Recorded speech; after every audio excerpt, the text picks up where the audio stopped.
Mom, is it true you had another family before us? Emma's voice trembled as she stood in my doorway, her phone clutched tightly in her hand. My heart stopped. At 15, my daughter had never looked at me with such uncertainty, such distrust. I'm Catherine Mitchell, 42, and that moment marked the beginning of my family's unraveling. I should have known Amanda, my sister-in-law, would eventually find a way to destroy the careful peace I'd built over the last 17 years. Who told you that? I asked, though I already knew the answer. Emma's eyes darted to her phone, then back to me. Aunt Amanda showed me pictures. She said you abandoned your first husband and kids, that you just disappeared one day. Her voice cracked. She said it's in your nature to leave when things get hard. The room felt suddenly airless. Amanda had finally done it, found the perfect weapon to hurt me where it would cause the most damage, my relationship with my daughter. Emma, sweetheart, that's not. I started, but she cut me off. Don't lie to me. She thrust her phone forward, showing me what looked like old photographs. Aunt Amanda has proof. She showed me everything. I recognized those photos. They weren't what Amanda claimed they were. But how could I explain the complex truth to a teenager who'd already decided I was guilty? How could I defend myself against a carefully crafted narrative designed to destroy me? I need time to process this, Emma whispered, backing away. I'm staying at Aunt Amanda's tonight. She said I could. Of course she did. Amanda had been laying this trap for years, slowly positioning herself as Emma's confidant, waiting for the perfect moment to strike. I watched helplessly as my daughter grabbed her pre-packed overnight bag. Amanda had planned this well and headed for the door. Emma, please. I called after her. Dad already said it's okay, she shot back, not even turning around. The door slammed behind her, the sound echoing through our suddenly empty house. I sank onto my bed, my hands shaking as I pulled out my phone to call my husband David. He answered on the first ring. Kathy, I can explain. You knew about this? My voice was barely a whisper. You gave Amanda permission to take our daughter. She showed me the photos too, David said, his voice uncertain. Kathy, why did you ever tell me about your past? About your first family? I closed my eyes, fighting back tears of frustration. Because there is no first family, David. Those photos aren't what Amanda claims they are. She's twisting everything like she always has. Then explain it to me, he demanded. Because right now, the evidence. Evidence? I laughed bitterly. You mean carefully selected photos without context? Stories Amanda's crafted to fit her narrative? You've known me for 20 years, David. Known me, loved me, built a life with me. How can you suddenly believe I'm capable of abandoning children? The silence on his end was deafening. I need to go, I said finally. I need to figure out how to fix this before Amanda does any more damage. I hung up before he could respond, my mind already racing through possibilities. Amanda had been waiting years for this moment, collecting pieces of my past like ammunition, twisting them to serve her purpose. She'd never forgiven me for marrying her brother, for stealing him away as she saw it. In her mind, I'd broken up their perfect sibling relationship. But those photos, I knew exactly where they'd come from. My grandmother's old albums, the ones that had disappeared during her move to the nursing home 3 years ago. I'd always suspected Amanda had taken them, but I couldn't prove it. Now I knew why. I drove to my grandmother's nursing home that evening, hoping against hope that she was having one of her clear days. At 92, Gran's memory came and went, but when it came to the past, especially the painful parts, she remained remarkably lucid. Catherine, she smiled as I entered her room. You look troubled, dear. I sat beside her bed, taking her fragile hand in mine. Gran, do you remember your old photo albums? The ones that went missing during your move? Her eyes sharpened. Amanda took them. Said she was keeping them safe, but I never trusted that girl. Too much like her mother, always twisting things to suit her stories. The photos from 1997. I said carefully. The ones with the children. Ah, Gran's grip tightened on my hand. So she's finally done it. Used those against you, has she? Those poor foster children you helped with during your college volunteer work. I always wondered if Amanda would try to use them somehow. Tears filled my eyes. She told Emma they were my abandoned children, that I had a whole other family I left behind. Gran's face darkened with anger. That spiteful girl. She knows very well those children were part of the foster care program you volunteered with. 3 months you spent that summer, helping those kids adjust to their new homes. It was one of the reasons I was so proud of you. Why I knew you'd make a wonderful mother someday. Emma won't believe me, I whispered. Amanda's had years to poison her mind to build up this story. And now David's doubting me too. Then perhaps, Gran said, reaching for her bedside drawer with shaking hands, it's time I gave you this. She pulled out an old leather-bound diary, its pages yellowed with age. I've been saving it, waiting for the right moment. Amanda doesn't know about this one. It was hidden in my special box. It's my diary from that summer. Every entry about your volunteer work, about those children, about the wonderful thing you were doing. And more importantly, she paused, her eyes glinting, it contains the truth about Amanda's own past, about what she did to her own family when David chose you over her manipulations. I took the diary with trembling hands, understanding dawning. Gran, are you saying? She nodded slowly. Read it carefully, dear. Sometimes the best defense against lies is the simple, unvarnished truth. Amanda's been spinning stories for so long, she's forgotten that some of us remember what really happened. As I left the nursing home that evening, diary clutched to my chest, I felt a glimmer of hope. Amanda had spent years building her web of lies, but she'd forgotten one crucial detail. The truth has a way of surviving, hidden in unexpected places, waiting for the right moment to emerge. Now I just had to figure out how to use it to save my relationship with my daughter before Amanda's poison spread any deeper. The diary sat open on my kitchen table, its pages revealing truths I'd almost forgotten. I'd spent the entire night reading, each entry bringing back memories both beautiful and painful. But it was the entries from September 1999 that made my hands shake, the real story of why Amanda hated me so much. My phone buzzed with another text from Emma. Don't try to contact me. I need space to process everything. Followed immediately by one from Amanda. She's safe with me. Unlike some people, I don't abandon family. The irony of that message made me want to scream. I flipped to the relevant diary entry, reading Gran's neat handwriting again. September 15, 1999. Amanda's actions today have torn this family apart. After David announced his engagement to Catherine, Amanda emptied their joint business account, $50,000 that David had saved for their family store's expansion. She left nothing but a note saying you chose her over family. David is devastated. Their parents are in shock. Yet somehow, she's convinced everyone it's Catherine's fault, claiming the money was rightfully hers. I remembered that day clearly. David and I had just announced our engagement, and Amanda had seemed surprisingly supportive. We didn't know then that she'd already set her plan in motion, systematically withdrawing money from the business account she shared with David, preparing to punish him for choosing me. The store, their parents' legacy, had nearly gone bankrupt. David had worked extra jobs for 2 years to save it, while Amanda started her new life in Colorado, playing the victim and sending poisonous letters home about how I'd stolen her brother.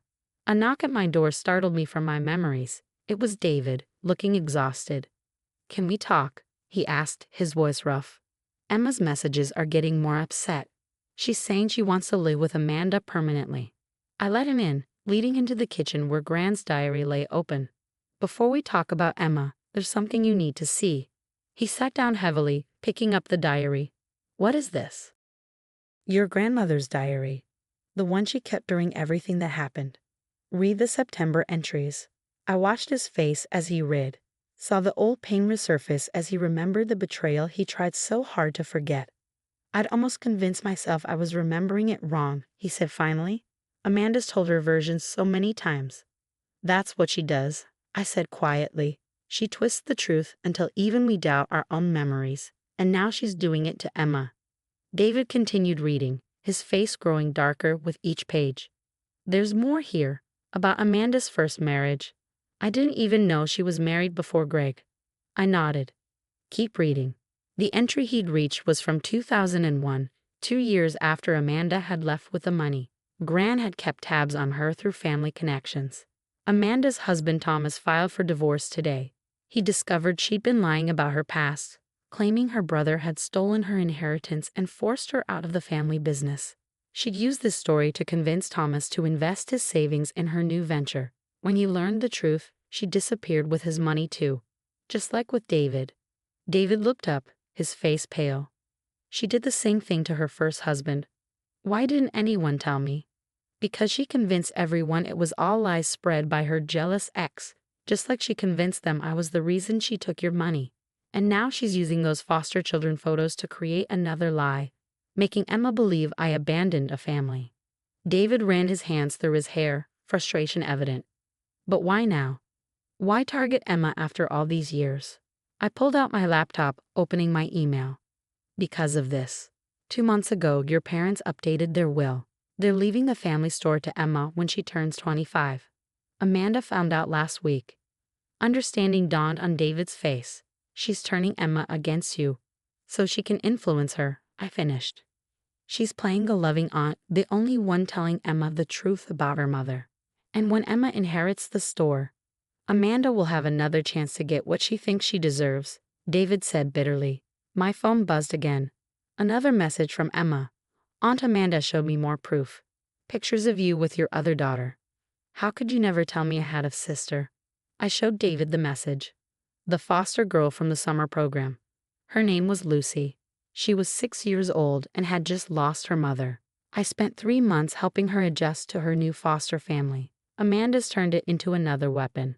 David stood up abruptly. We need to get Emma away from her. Now that we know what she's doing. No, I said firmly. If we try to force Emma home, it'll only prove Amanda's lies about me being controlling. We need to be smarter than that. I picked up Gran's diary again, turning to the final pages. Gran wrote something else here, something about Amanda's pattern. She doesn't just tell lies, she creates elaborate stories using pieces of truth, photos without context, real documents twisted to fit her narrative. But she always makes one mistake. What's that? She gets overconfident. She pushes too far, adds too many details until her lies collapse under their own weight. I smiled grimly. And according to Emma's last few messages, Amanda's been adding a lot of details to my supposed abandoned family story. I opened my laptop again, pulling up old records from my college volunteer program. It's time to let Amanda hang herself with her own lies. But first, we need to talk to someone else. Who? Lucy Peterson. That little girl in the photos. She's 28 now, working as a social worker in Seattle. I found her on LinkedIn last night, and guess what? She remembers everything about that summer, including all the photos Amanda's been using to manipulate Emma. David sat back down, hope flickering in his eyes. What's your plan? First, we document everything. Every lie Amanda's told, every twisted story, every manipulated photo. Then we wait. Wait for what?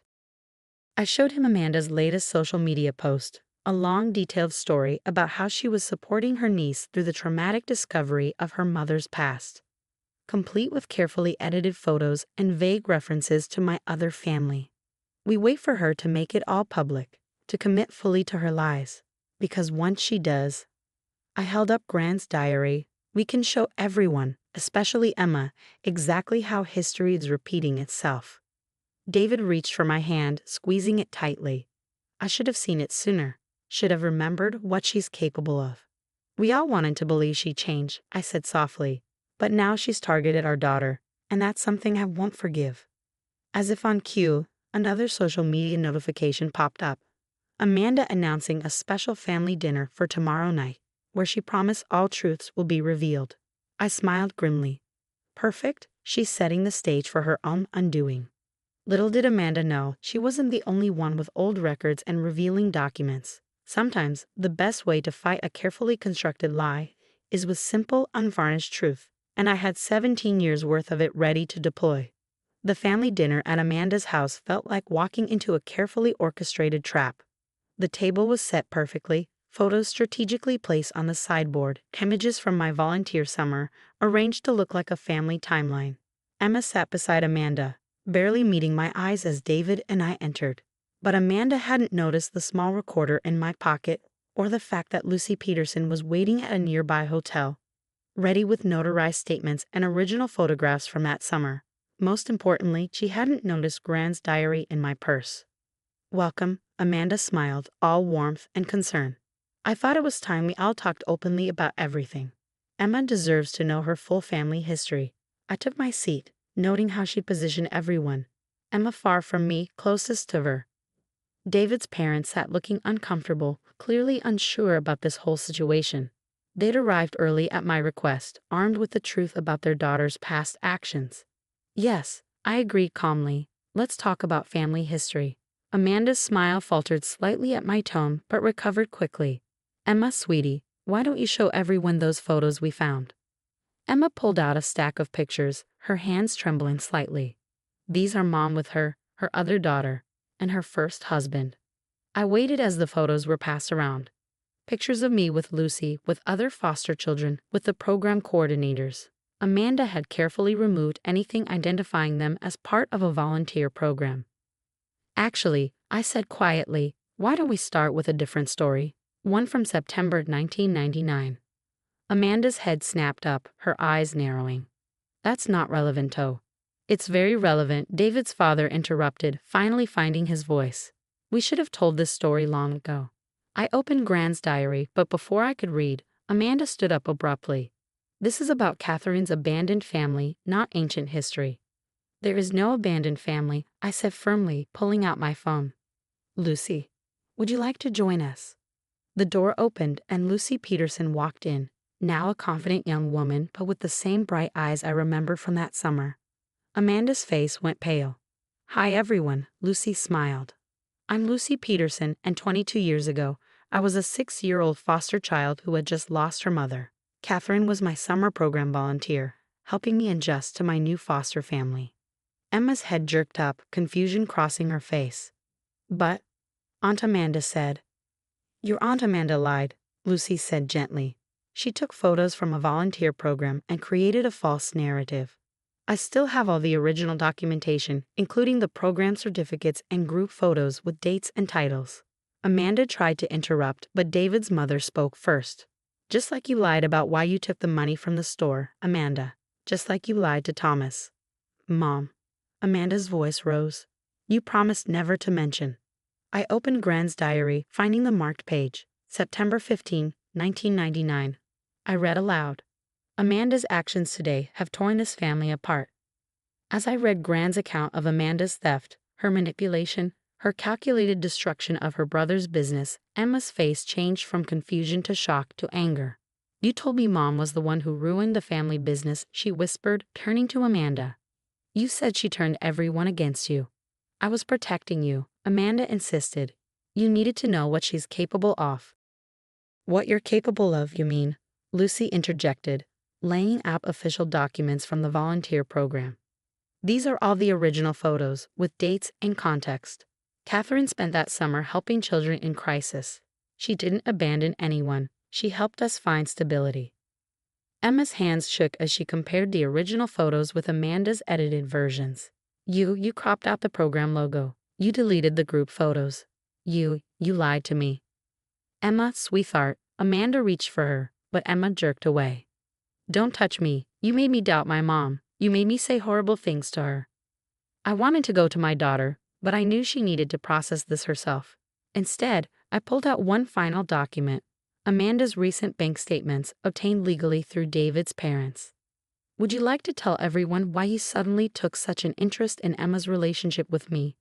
I asked quietly. Or should we discuss the timing of your lies in relation to the update of the family store's inheritance? The room went silent, Amanda's face contorted with rage. You had no right. We had every right, David's father cut in. The store is our legacy. We've watched you try to destroy it twice before. First with David's money, then with Thomas's. We won't let you manipulate Emma into giving you control when she inherits. Emma stood up, tears streaming down her face. You used me. You made me hate my mom because you wanted the store. Emma, no, I love you. Amanda started. Stop lying, Emma shouted. You've been lying to me for weeks. About Mom, about the photos, about everything. She ran to me then, falling into my arms like she used to when she was small. Mom, I'm so sorry. I'm so sorry I believed her. I held her close, feeling her tears soak into my shoulder. It's okay, baby. Her lies were very convincing. She's had lots of practice. Amanda made one last attempt. Everything I did was for this family. No, David said firmly, standing. Everything you did was for yourself. And now you've lost the last bit of trust anyone in this family had in you. We left Amanda sitting alone at her perfect dinner table, surrounded by her manipulated photos and exposed lies. Emma didn't look back as we walked out, her hand clutched tightly in mine. That night, as Emma, David, and I sat in our living room, beginning the process of healing, Emma asked to read Grant's diary. "I want to understand everything," she said. "No more secrets, no more lies." I handed her the diary, watching as she read the full history of her aunt's manipulations, her father's struggle to save the family business, and the truth about that volunteer summer that had been twisted into a weapon against us. "You know what really shows the difference between you and Aunt Amanda?" Emma said finally, looking up at me. "These diary entries about the foster program. You never told anyone about helping those kids. You never used it to make yourself look good. You just did it because it was right." I hugged her close, grateful for my daughter's wisdom. Sometimes the truth doesn't need embellishment or manipulation. It just needs time to come to light. Later, I found a new text from Lucy. "Thank you for that, Summer. You showed me what a real mother's love looks like. Emma is lucky to have you." I smiled, thinking how Amanda's attempt to destroy my relationship with my daughter had instead made it stronger, built on a foundation of truth rather than carefully constructed lies.